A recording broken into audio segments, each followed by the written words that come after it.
usok, baho at polusyon. Ito ang naidudulot ng pagsusunog ng dayami. Ay, sige na sunog na mo, kay makasabot ka nga daan. Ay, kung di mo pagsunogon, lapad-lapad ang perdiyon mo. Pila katumpok nga daan, maglima katumpok, ay kadinag ko.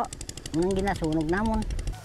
Dahil sa mga masamang epekto nito tulad ng polusyon at pagkawala ng nutrients o taba ng lupa, ipinagbabawal ng mga local government unit sa Capiz ang pagsusunog ng dayami.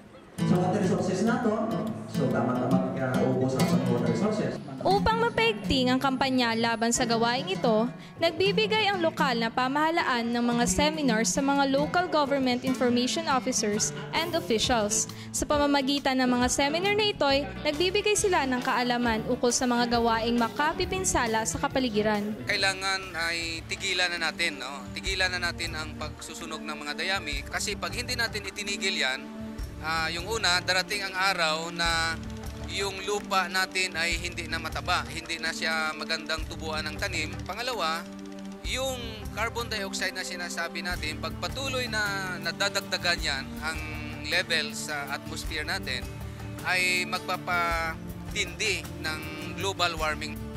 Mungkahi pa ni Ginoong Dilyava, maaaring gumawa na lamang ang mga magsasaka ng compost pit at gawing pataba ang mga tuyong dayami. Ang compost pit ay isang hukay na pinaglalagyan ng mga nabubulok na bagay upang gawing pataba sa halaman. Sa ngayon ay may mga mamamayan pa ring di sumusunod sa ordinansa laban sa pagsusunog ng dayami.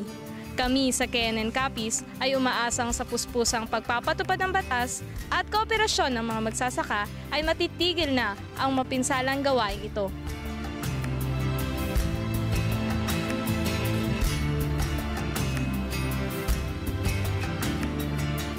Ang Kabataan Express ay hatid sa inyo ng UNICEF.